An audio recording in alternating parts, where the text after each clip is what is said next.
Advertising a video game is such a difficult thing to do. Ask anybody who's tried pitching a game to their friend who doesn't really understand it. Oh man, it's this super great roguelike. It's got hundreds of unlockables and all these characters who all play differently. It's fun every time you play it. Why is there so much poop? Huh? Why is the little boy naked? Why are there so many vaginas? And that's just with one person. Imagine going down a line, convincing thousands of people to play your game. If you don't know exactly what you're doing, it's gonna be a disaster. Now, you might think, Jack, you've done this already. All you've done is add a new word and called it a new topic. Ah, you delicious custard tart, you. Let's pay a bit more attention to that word itself. Campaigns. Not all of Big Sword's advertising was based around John Romero's sex life, and not all of Turok Evolution's advertising would get you laughed at in class. The only one that was really a campaign was Dante's Inferno. The rest are more marketing stunts. What I'm talking about are sustained campaigns that ended up resulting in more than one ad, presentation, or stunt that ended up costing their companies big. It just so happens that all three major video game publishers, Nintendo, Sony, and Microsoft, have such cases. And at their worst, they're still affecting their companies to this day.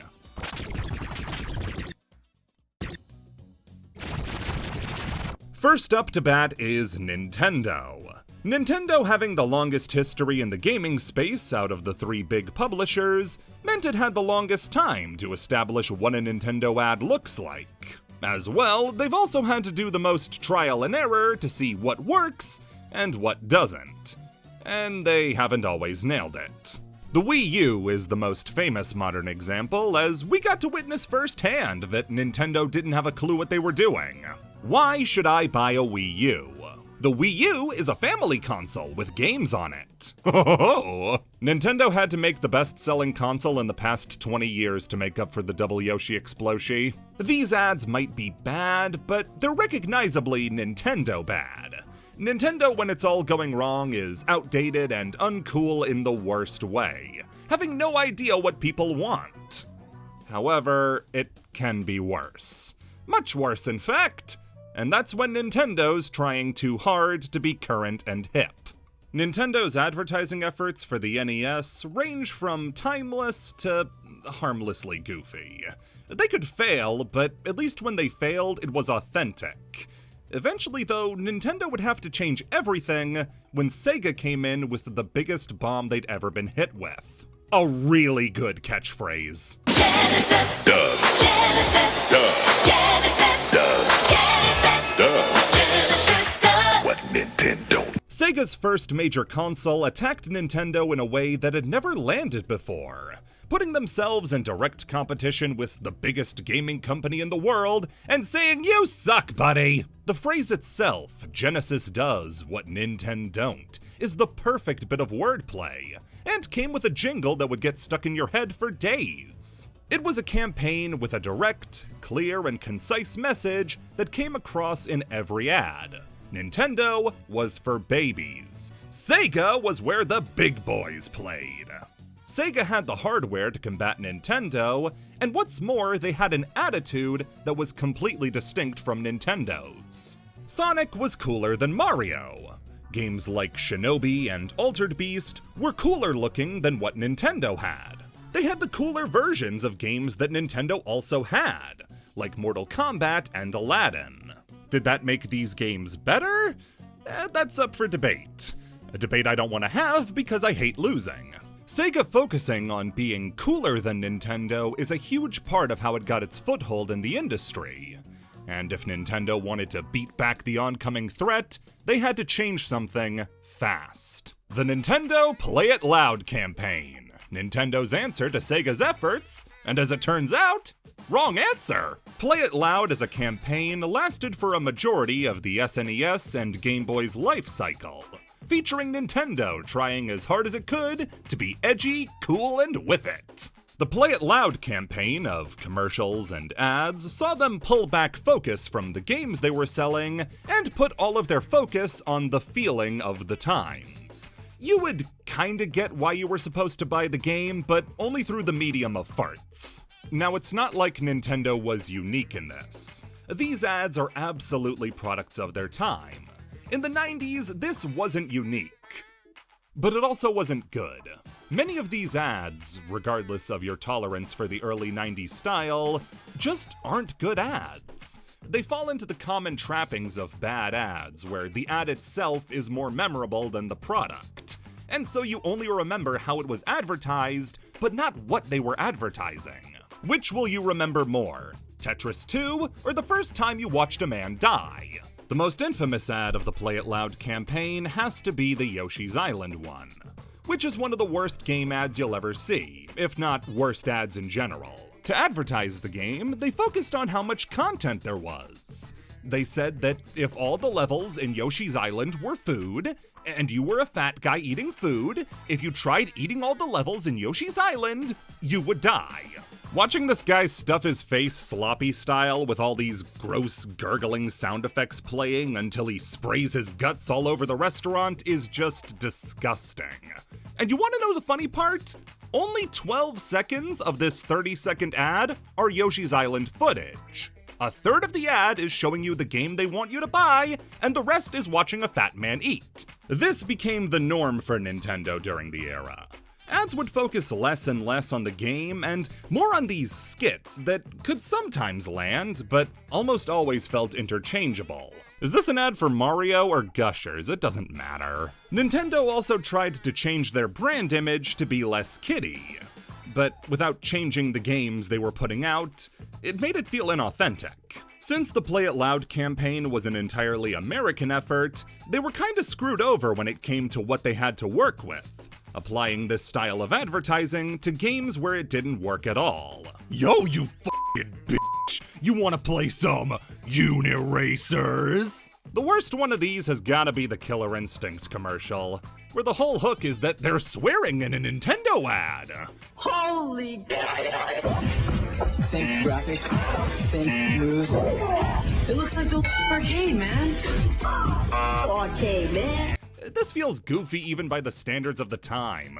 With all the cartoon sound effects to censor it out, it's trying way too hard. There was also a big push to make Nintendo street. Like Nintendo, the multi-million-dollar gaming company, was this underground anti-authority thing. The company that will sue you into the dirt. Anti-authority. You had grunge, you had skateboarding, and you had Yoshi's Safari. They used music by the Butthole Surfers in their ads while showing graffiti of Mario wearing shades and a gold earring. If we don't kill him now, he's gonna start rapping, "Luigi, it's time to step up as a brother, pull the trigger." Even when the rare ad does work, like this one of a guy covered in fighting game tattoos, as soon as the Nintendo logo pops up, I'm pulled right out. Man, Nintendo is a lot of things. You can argue if their games were better than the Sega games, but one thing Nintendo is not is cool. That's fine, Nintendo doesn't have to be cool.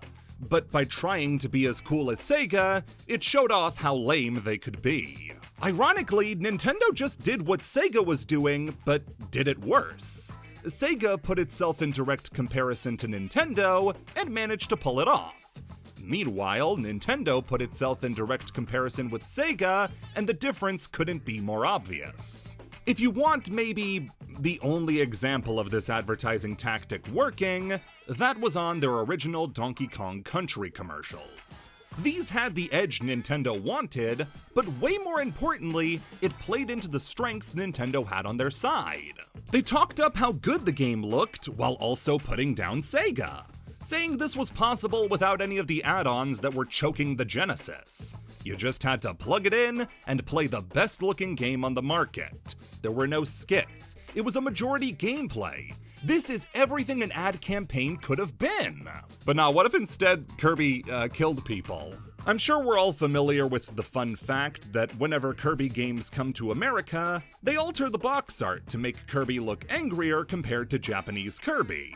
It's a common fact among Nintendo fans at this point. But did you know that this was largely based on the initial advertising that Kirby got in America in the Play It Loud campaign?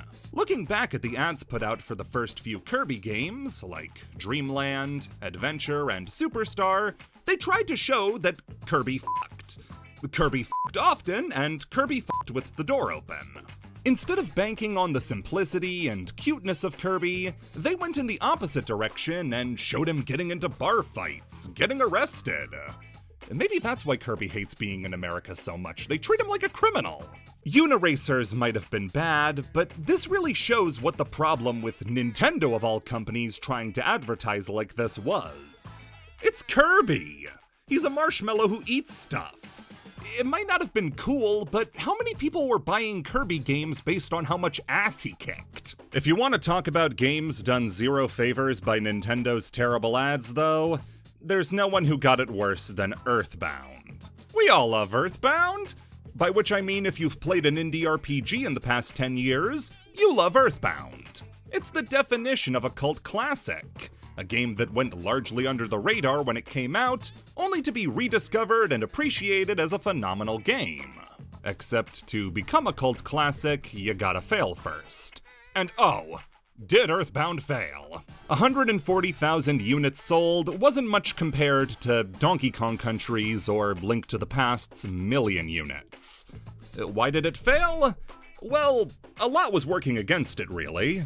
It was a new property, it's extremely quirky, and it was released near the end of the SNES's life cycle. However, there's no way to argue that a factor in it wasn't Nintendo's $2 million marketing effort that went alongside it. With all that money, you might expect them to come up with a good idea. Our game sucks, buy it please! This game stinks. That's how the marketing team decided to sell Earthbound. By focusing on how if the game's monsters were real, they would probably stink. I fucking guess. Earthbound was called the first ever RPG with B.O., and playing this game was like playing a fart.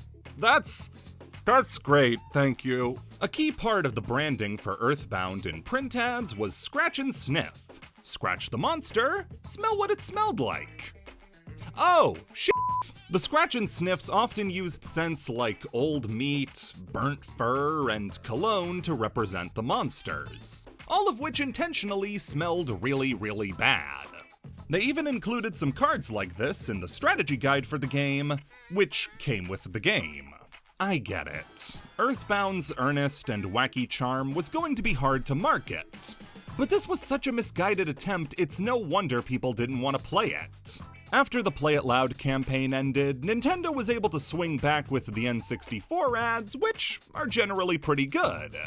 Though they would occasionally slip back into the schlock for stuff like the Game Boy Advanced ads, where a mouse f***ed a Game Boy. Oh, I get it, it's like Pokemon, I get it! When the SNES Classic was released, though, Nintendo decided to have a bit of fun and go back to the Play It Loud style of advertising. This sums up what Play It Loud really was. It wasn't something Nintendo was ashamed of, or that negatively impacted the company. It's a series of ads made for the times that just didn't age well. But they were never really meant to. They worked for the time, and then they were done. And in the end, it's now a kitsch artifact of a bygone era. Now, the next major company to enter the video game race was Sony with the PlayStation. And there was a stretch of about 10 years where PlayStation was untouchable. The previous two PlayStations were huge successes. PlayStation was backed by Sony, and with a company as large and as old as Sony, there were no growing pains with how to market this thing. From Crash Bandicoot calling Mario a pussy to ads directed by David Lynch, PlayStation had ads that were slick, modern, and cool. That's why, when it was time to move on to the 7th generation of consoles, Sony saw no way they could lose. They didn't just win the last console generation, they knocked the previous big dog out of the hardware race permanently. And they had a market that Xbox couldn't joke about entering. After the GameCube, Nintendo never tried to be the frontrunner in terms of hardware ever again. They knew they just couldn't win in that regard, and the Xbox could just about hang with the GameCube. PS2, meanwhile... No need to say where this confidence came from. With everything going in their favor, they decided they could get experimental and do whatever they wanted. They sat a girl down in front of a camera, made her look like a goddamn alien, and still sold 100 million units. What could happen? What happened? So the PlayStation 3 was hot off the heels of the PlayStation 2, best-selling console of all time, and they would scam your mother into buying more if it meant they didn't let the Switch win. That meant the pressure was on when it came to making something spectacular to follow it up.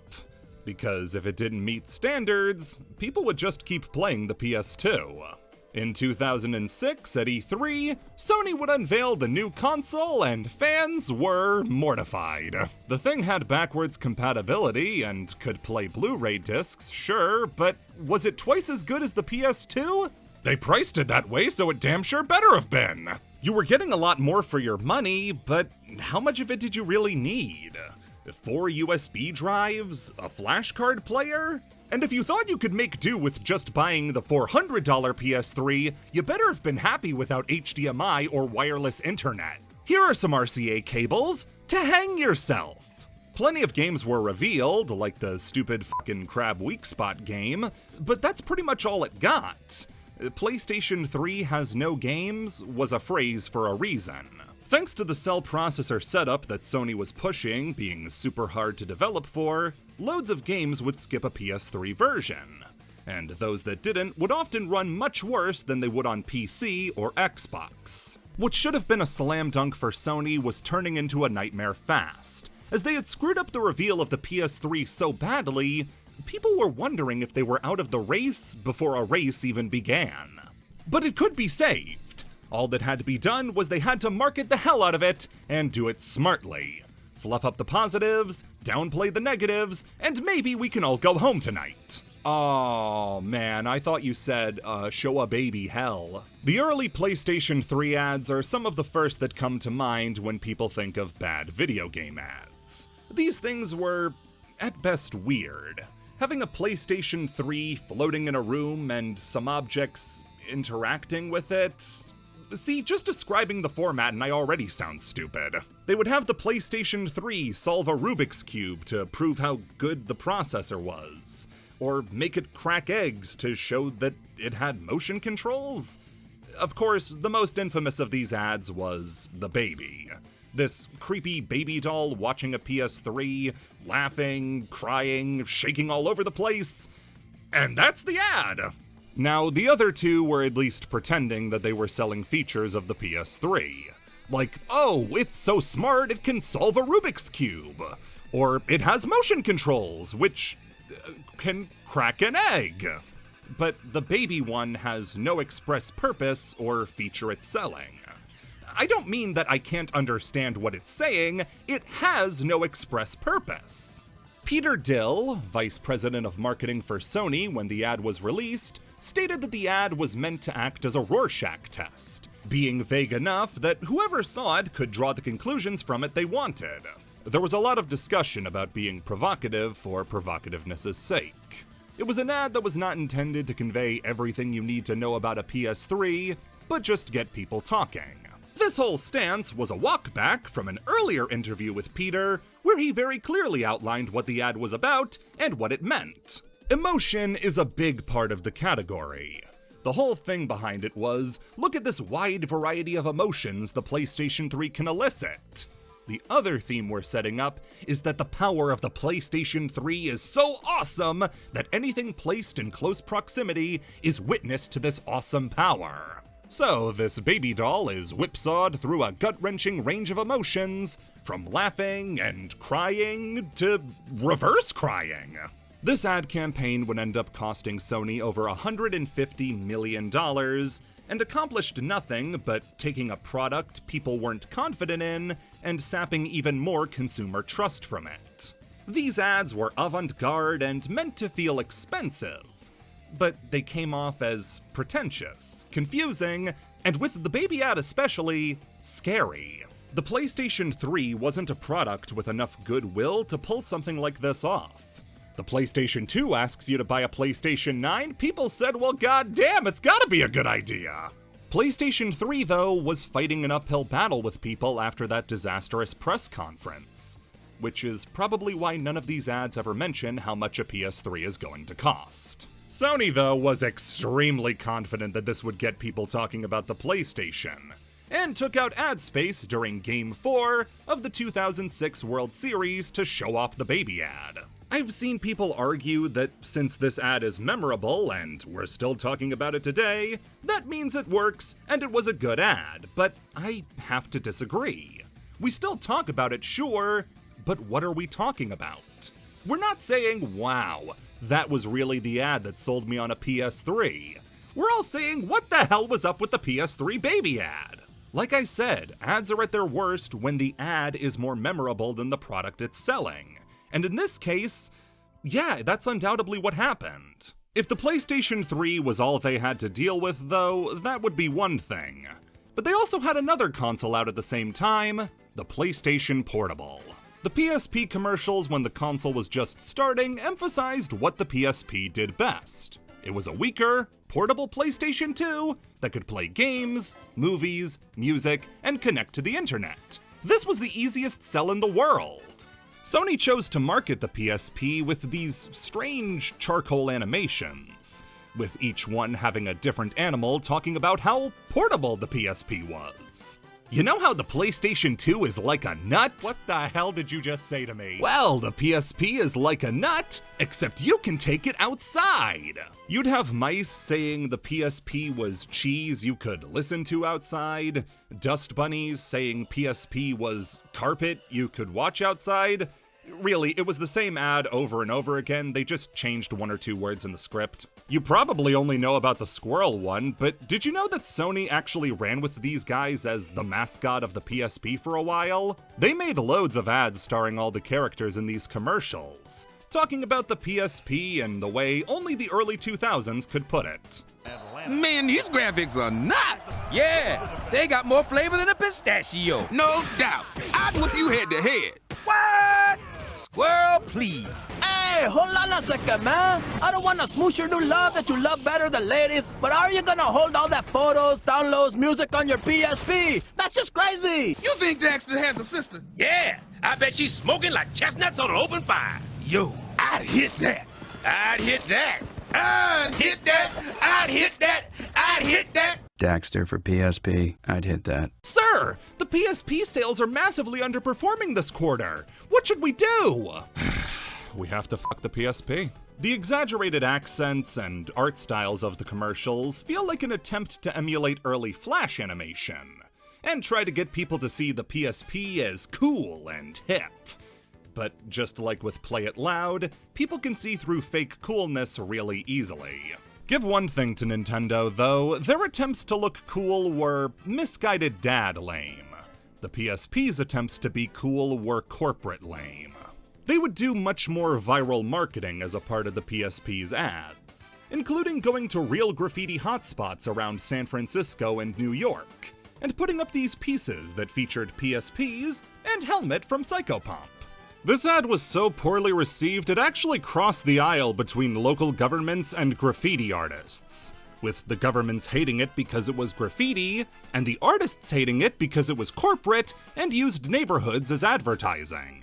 In the UK, they had these simplistic ads that would describe scenes instead of showing them off with pictures, with one of them being placed in front of subway tracks saying, "Take a running jump here. Buy a PSP, and then kill yourself." The next one is not an ad, it's chemical warfare. So do you remember when something going viral was one guy kinda making an ass of himself? Well, Sony wanted to manufacture that sort of grassroots viral video with All I Want for Christmas is a PSP. They created this story about a Sony superfan who made a website all about how excited he was for Christmas, because he could ask his parents for a PSP. And to show it off, he made a music video for a rap all about wanting a PSP. I love the big screen, so fresh and so clean. It's all in my dreams. It makes me wanna scream. PSP, PSP, PSP, PSP, PSP, PSP, PSP, PSP. Game so crazy, they totally amaze me. Gotta ask my mom for one, for shizzy. So, there's a lot.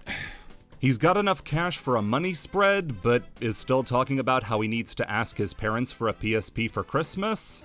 He somehow came into possession of just the front of a PSP case? He has 2 shooting locations, including the worst mock-up of a living room you've ever seen, and an abandoned Serbian hospital. There's a portion of the song where he just fucks a ladder. Sony was so embarrassed by the whole thing when people learned it was corporate, thanks to the advertising firm leaving their name in the URL, they attempted to scrub the entire internet of the whole campaign.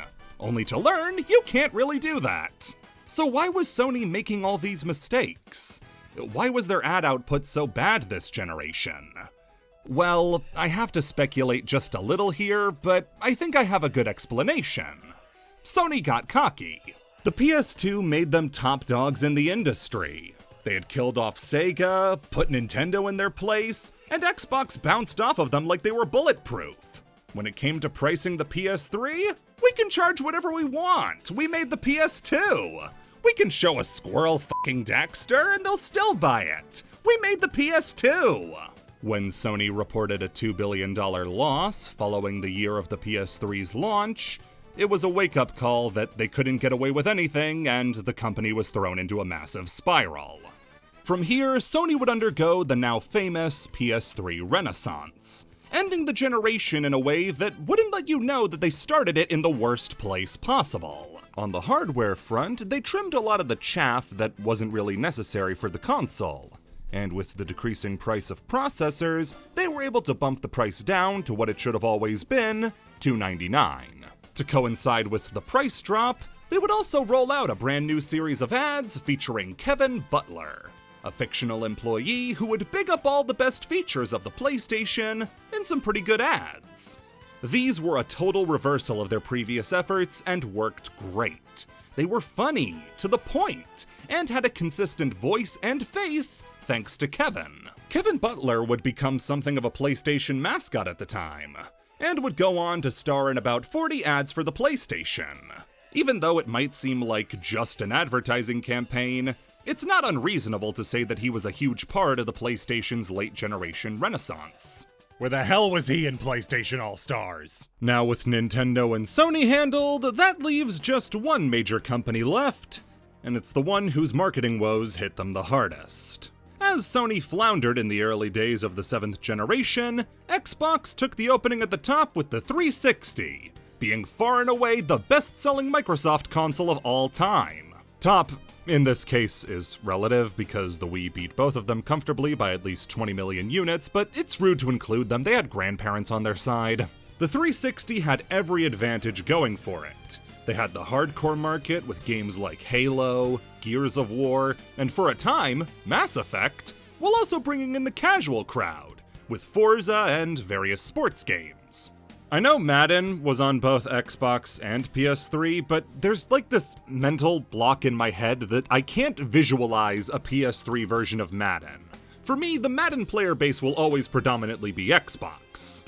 As well, since the infrastructure of an Xbox is so much closer to a PC's than the PlayStation's was, ports of games to the Xbox would usually run much smoother and were more likely to get ported in the first place. After the original Xbox struggled to stay afloat against the PS2, the 7th generation truly belonged to the Xbox.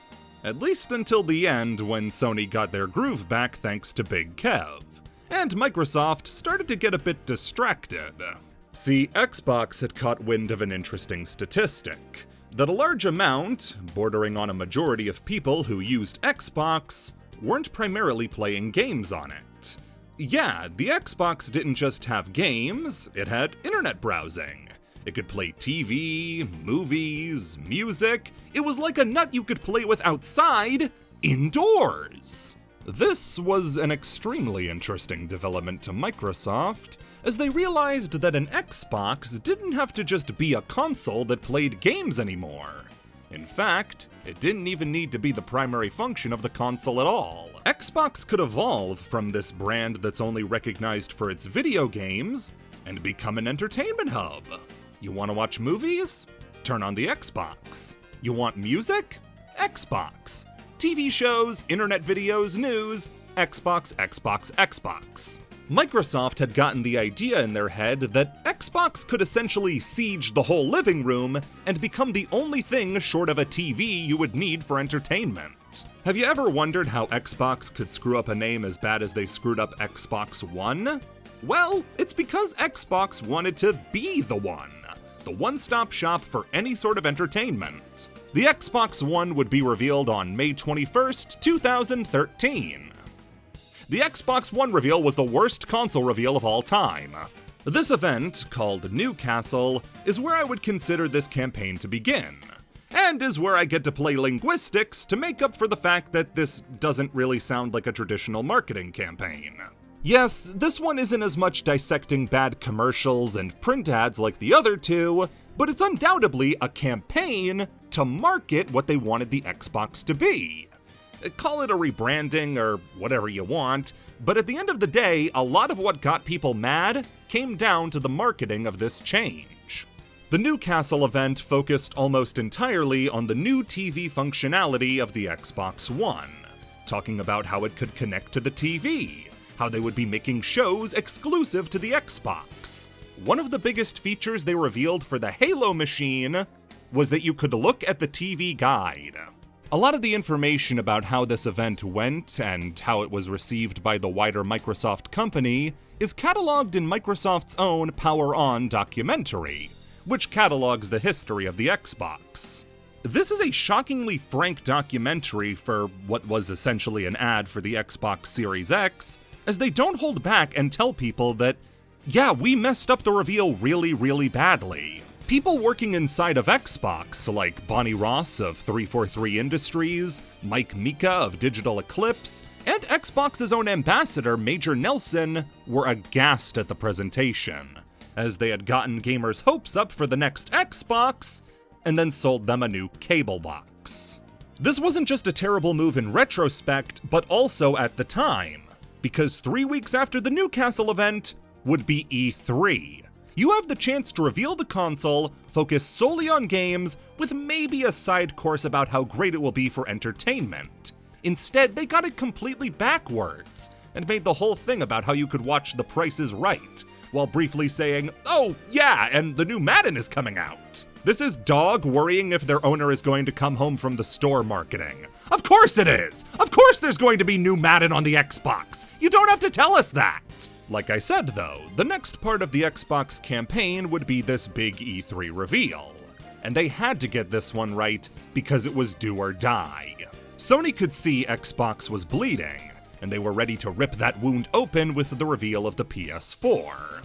This was the first major console reveal I ever remember seeing live, and I remember how weird the atmosphere around it was. This wasn't a big step forward in the Xbox brand, it was a desperate game of catch-up to convince an incredibly skeptical audience that there was something of worth here. For their part, Xbox did focus back in on the game, revealing new Killer Instinct, Halo, and Dead Rising games, as well as new original titles like Rise: Son of Rome, and only spent a little time in every reveal talking about some stupid smart glass thing that nobody used. It had almost gone well.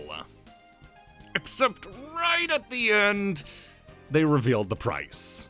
I'm excited to announce that Xbox One will launch this November in 21 markets around the world at $499 in the US and 499 euros in European markets, and 429 pounds in the UK.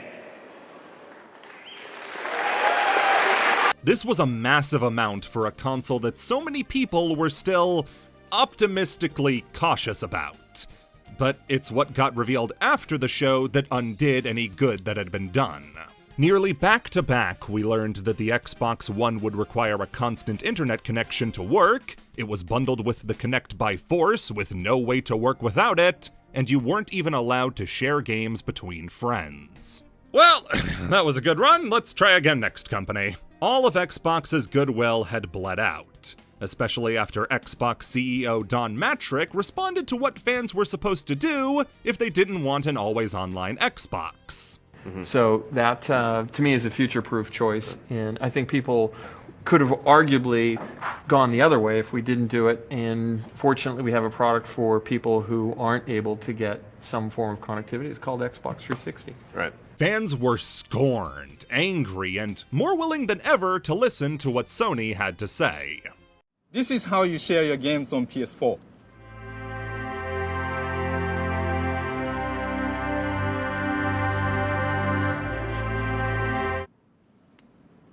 Thanks. Sony had knocked Xbox into the dirt with a flawless reveal of the PlayStation 4. Everything the Xbox One was, except $100 cheaper.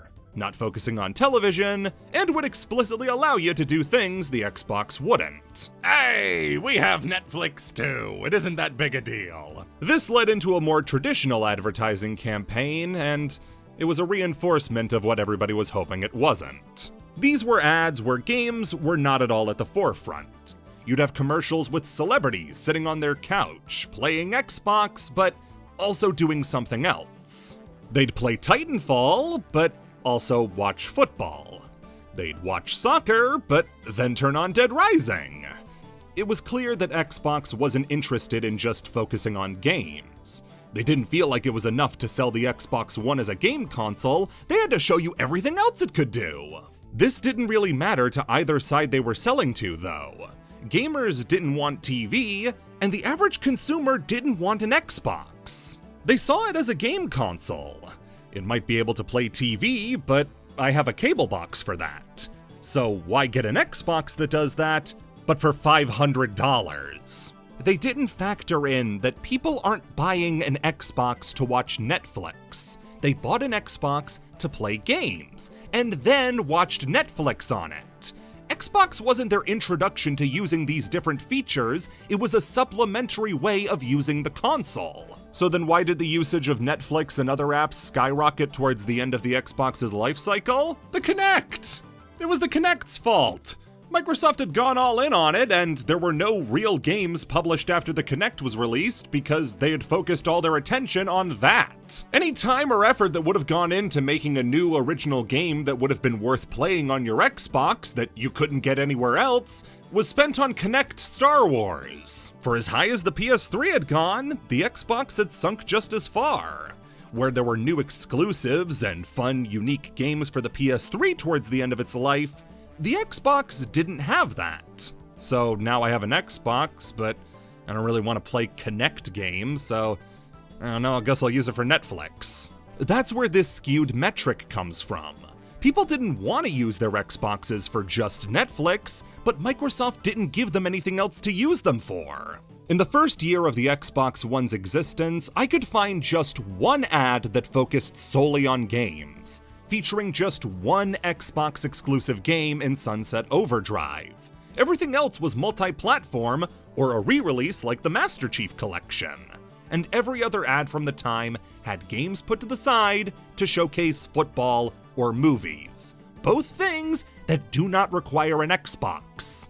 Xbox had to right the course immediately, especially after Don Matrick, the CEO who said that anybody without a good internet connection, like the military, could go fuck themselves, left the company before the new Xbox could even launch. I'm not even joking, when asked about the online connectivity of the Xbox One, he singled out the military as people in particular who wouldn't get to experience Xbox One.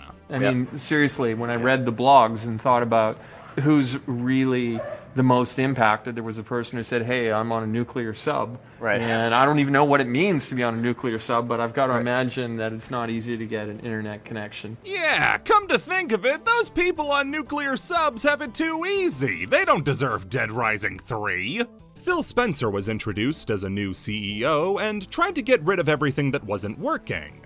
The Kinect would no longer be required and then slowly phased out until its discontinuation in 2017. Xbox Entertainment Studios, a company established to help bolster the TV output of the Xbox One, was closed, and the assets used to fund the production of stuff like a Halo TV show, fucking imagine, were put towards the ID Initiative, which put smaller developers forward to help regain the trust between gamers and the Xbox. While this definitely restored confidence that Xbox was a game console, it did little to bring back people who had already cashed out and bought into the PlayStation 4. The PlayStation 4 would go on to beat the Xbox One 2-1. selling 118 million units to Xbox's 58 million. And the gulf remains today as the PlayStation 5 is beating the Xbox Series X 65 million to 28 million. There's a direct link in the failings of Xbox in the modern day and how much trust was lost by the marketing of the Xbox One in those early phases. Xbox has been treading water with most of their attention now focused on Game Pass rather than exclusivity to the Xbox. Even saying Xbox and exclusive has become a rare occasion, as recently most of their new games are coming out for their competitors' consoles too. There's reports that the next Halo game is gonna drop on the PlayStation as well. The unthinkable has become increasingly likely. Thanks to them trying to integrate Game Pass more into Windows and ignore the Xbox Series X, this has led into a more recent advertising snafu with their This is an Xbox campaign. It's meant to showcase that any device with a screen could be an Xbox with the power of Microsoft, which is great advertising for everything except the Xbox. This just makes it seem all the more unnecessary to buy the actual console when I can just buy the game and then stream it to my phone. Even though they've definitely improved following the failings of the Xbox One, it's impossible for Xbox to ever get back to the glory days of the 360. It just can't. A large core of the audience who made that era a success have moved on. And now that libraries span years of downloaded games exclusive to that console, they can never come back, not without starting over from zero. The Xbox empire might come crumbling down sooner than we expect, and the first cracks were thanks to the marketing.